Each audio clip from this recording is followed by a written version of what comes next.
समस्त मातृशक्तियों भाई बंधुओं सादर जय श्री कृष्ण। विनायक चतुर्थी का व्रत श्रद्धा पूर्वक विधि पूर्वक करने से जीवन में आने वाले सभी दुख संकट दूर होते हैं और कार्य क्षेत्र में अपार सफलता मिलती है। तो मित्रों, आज आपको हम बताएंगे पौष मास कृष्ण पक्ष की विनायक चतुर्थी कब रहेगी और इस दिन भगवान गणेश जी की पूजा आराधना आपको किस प्रकार से करना चाहिए। तो मित्रों, आप सभी का बहुत बहुत स्वागत है आपके अपने ही चैनल एस्ट्रो गुरुजी में। यदि आपने अभी तक हमारे चैनल को सब्सक्राइब यदि नहीं किया हो तो अभी सब्सक्राइब कर लें और बेल आइकन को अवश्य दबाएं, जिससे हमारे अगले आने वाले नए वीडियो की नोटिफिकेशन सबसे पहले आपके पास पहुंचे। आप नित्य नई नई ज्ञानवर्धक जानकारियां व नित्य का राशिफल हमारे चैनल से प्राप्त करते रहें। तो प्रति माह शुक्ल पक्ष में आने वाली चतुर्थी को विनायक चतुर्थी व्रत कहते हैं। यह तिथि भगवान श्री गणेश जी को समर्पित होने के कारण इस दिन श्री गणेश जी का पूजन करके उन्हें प्रसन्न किया जाता है तथा जीवन के कष्टों तथा अचानक आने वाले संकटों का निवारण हो जाता है। तो आइए अब हम जानते हैं विनायक चतुर्थी का क्या खास महत्व होता है और इस दिन किस प्रकार से पूजा अर्चना करना चाहिए। तो इस दिन की कथा इस प्रकार से है। कथा के अनुसार इस दिन भगवान भोलेनाथ स्नान करने के लिए कैलाश पर्वत से भोगवती को गए। तो महादेव के प्रस्थान करने के बाद माता पार्वती ने स्नान प्रारंभ किया और घर में स्नान करते हुए अपने मेल से एक पुतला बना करके उस पुतले में जान डाल करके उसको सजीव कर दिया। पुतले में जान आने के बाद देवी पार्वती जी ने पुतले का नाम गणेश रखा और बालक गणेश को स्नान करते जाते वक्त मुख्य द्वार पर पहरा देने के लिए कहा। माता पार्वती जी ने कहा कि जब तक मैं स्नान करके न आऊं किसी को भी अंदर आने से रोक देना। भोगवती में स्नान करके जब भोलेनाथ अंदर आने लगे तो बाल स्वरूप गणेश जी ने उनको द्वार पर ही रोक दिया। भगवान शिव जी के लाख कोशिश करने के पश्चात गणेश जी ने उनको अंदर नहीं जाने दिया। गणेश जी द्वार रोकने को उन्होंने अपना अपमान समझा और बालक गणेश जी का सिर धड़ से अलग करके वे घर के अंदर चले गए। शिव जी जब घर के अंदर गए तो वे बहुत ही क्रोधित अवस्था में थे।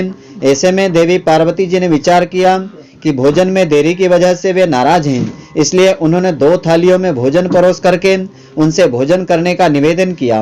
भोजन की 2 थालियां लगी, लेकिन यह देख करके शिव जी से पूछा कि दूसरी थाली किसके लिए है। तब पार्वती जी ने जवाब दिया कि दूसरी थाली पुत्र श्री गणेश के लिए है जो द्वार पर पहरा दे रहा है। तब भगवान शिव ने देवी पार्वती जी से कहा कि उसका सिर मैंने क्रोधित होने की वजह से धड़ से अलग कर दिया। इतना सुनकर के पार्वती जी दुखी हो गई और विलाप करने लगी। उन्होंने भोलेनाथ से पुत्र गणेश का सिर जोड़ करके जीवित करने का आग्रह किया। तब महादेव ने एक हाथी के बच्चे का सिर धड़ से काट करके गणेश जी के धड़ से जोड़ दिया। अपने पुत्र को फिर से जीवित पा करके माता पार्वती जी अत्यंत प्रसन्न हो गई। तो यह थी विनायक चतुर्थी की पावन कथा। इस दिन पूजा अर्चना करने के पश्चात इस कथा को श्रद्धा पूर्वक श्रवण करना चाहिए, जिससे कि इस व्रत का पूरा फल प्राप्त होता है। तो विनायक चतुर्थी का शुभ मुहूर्त इस प्रकार से रहेगा। विनायक चतुर्थी दिनांक 26 दिसंबर 2022 को रहेगी। तो 26 दिसंबर को दिन के प्रातः 4:51 से आरंभ होगी तथा 27 दिसंबर को दिन के 1:37 पर चतुर्थी तिथि का समापन होगा। तो विनायक चतुर्थी का सही समय रहेगा इस दिन पूजा का समय दिन के 11:20 से आरंभ होकर के दिन के 1:24 तक का कुल समय रहेगा। इसकी अवधि 2 घंटा 4 मिनट की रहेगी। इस अवधि में आपको भगवान विनायक की पूजा अर्चना करना चाहिए। तो इस व्रत का धर्म ग्रंथों में विशेष महत्व बताया है।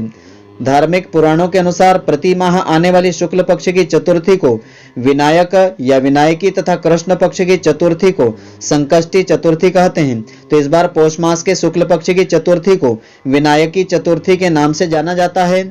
भगवान श्री गणेश जी को विघ्नहर्ता कहा जाता है। विघ्नहर्ता यानी आपके सभी दुखों को हरण करने वाले देवता। इसलिए भगवान श्री गणेश जी को प्रसन्न करने के लिए यह चतुर्थी का व्रत किया जाता है। हिंदू धर्म ग्रंथों के अनुसार इस दिन विधि पूर्वक श्री गणेश जी का पूजन करने से भगवान गणेश जी प्रसन्न होते हैं तथा उनकी कृपा जीवन के असंभव कार्य भी सहज रूप से पूर्ण कर देती है। तो विनायकी चतुर्थी के दिन श्री गणेश जी की पूजा मध्याह्न काल में की जाना चाहिए। इससे अनंत गुना फलों की प्राप्ति होती है। इस दिन उनकी उपासना से घर में सुख, समृद्धि, धन, संपन्नता एवं बुद्धि की प्राप्ति भी होती है तथा श्री गणेश जी के मंत्रों का जाप करने से विशेष पुण्य फलों की प्राप्ति होती है। विनायक चतुर्थी में चंद्र दर्शन करने की मनाही होती है। मान्यता के अनुसार विनायक चतुर्थी को चंद्र दर्शन करने से जीवन में कलंक लगता है, अतः इस दिन चंद्रमा के दर्शन करने से बचना चाहिए। तो विनायक चतुर्थी के दिन भगवान गणेश जी के इन खास मंत्रों का उच्चारण करने से भगवान गणेश जी की विशेष कृपा मिलती है। मंत्र इस प्रकार से है: ओम गणेशाय नमः, ओम वक्रतुंडाय नमः, ओम गं गणपते नमः, ओम सिद्ध लक्ष्मी मनोहर प्रियाय नमः, ओम नमो हेरंब मद मोहित मम संकटान निवारय निवारय स्वाहा, ओम श्रीं ह्रीं ग्लौं क्लीं गणपतये नमः, ओम श्रीं गम सौभाग्य गणपतये नमः, ओम गम गणपतये नमः। इन मंत्रों में से किसी भी एक मंत्र का जाप आपको इस दिन श्रद्धा पूर्वक 108 बार करना चाहिए। तो इससे भगवान गणेश जी की विशेष कृपा मिलती है। जीवन में आने वाले सभी दुख कष्ट दूर होते हैं। इस दिन गणेश जी की वंदना का एक खास मंत्र है। इस मंत्र का उच्चारण भी आपको सबसे पहले पूजा के पहले करना चाहिए। वंदना इस प्रकार से है: गजाननम भूत गणादि सेवितम कपित्थ जम्भू फल चारु भक्षणम उमासुतम शोक विनाशकारकम नमामि विघ्नेश्वर पाद पंकजम। इस मंत्र का उच्चारण करते हुए भगवान गणेश जी की वंदना सबसे पहले आपको करना चाहिए। तो इस दिन की पूजा विधि इस प्रकार से है: चतुर्थी तिथि के दिन प्रातः काल सूर्योदय से पहले उठ करके नित्य कर्मों से निवृत्त होकर के स्नान आदि करके लाल रंग के वस्त्र धारण करना चाहिए। पूजन के समय अपनी सामर्थ्य के अनुसार सोने, चांदी, पीतल, तांबा, मिट्टी अथवा सोने या चांदी से निर्मित शिव गणेश जी की प्रतिमा को विराजित करना चाहिए और संकल्प लेने के बाद भगवान शिव और श्री गणेश जी का पूजन करके आरती करना चाहिए। तत्पश्चात अबीर, गुलाल, चंदन, सिंदूर, इत्र, चावल आदि भी उनको अर्पित करना चाहिए और भगवान गणेश जी को 21 दुर्वादल अर्पित करना चाहिए।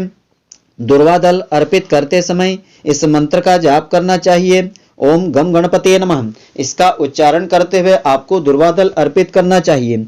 भगवान श्री गणेश जी को बूंदी के 21 लड्डू तथा भोलेनाथ को मालपुए का विशेष करके भोग अर्पित करना चाहिए। पूजन के समय श्री गणेश स्तोत्र, श्री गणेश अथर्वशीर्ष स्तुति या गणेश सहस्त्र नामावली या गणेश चालीसा, श्री संकट नाशक गणेश स्तोत्र आदि का पाठ करना चाहिए अथवा श्रवण करना चाहिए और भगवान गणेश जी की कर्पूर से आरती उतारना चाहिए। सायंकाल में चतुर्थी की कथा को श्रवण करना चाहिए और गणेश पुराण आदि का श्रवण आपको करना चाहिए। इससे भगवान गणेश जी की विशेष कृपा मिलती है। तो भगवान गणेश जी की सायंकाल पूजन अर्चन करने के पश्चात आरती करना चाहिए और इस दिन ब्राह्मणों को भोजन करवा करके दान, दक्षिणा, वस्त्र आदि के द्वारा संतुष्ट करना चाहिए और अपनी शक्ति के अनुसार उपवास आपको करना चाहिए अथवा शाम के समय भोजन या फलाहार आपको लेना चाहिए। तो इस प्रकार श्रद्धा पूर्वक, विधि पूर्वक यह व्रत करने से आपके जीवन में आने वाले सभी दुख संकट दूर होंगे और भगवान गणेश जी की कृपा से आपकी सभी मनोकामनाएं पूर्ण होंगी। तो मित्रों, आशा करता हूं कि आपको हमारी यह ज्ञानवर्धक जानकारी पसंद आई होगी। यदि आपको पसंद आई हो तो आप हमारे वीडियो को लाइक व शेयर अवश्य करें। धन्यवाद। जय श्री कृष्ण मित्रों, फिर मिलेंगे।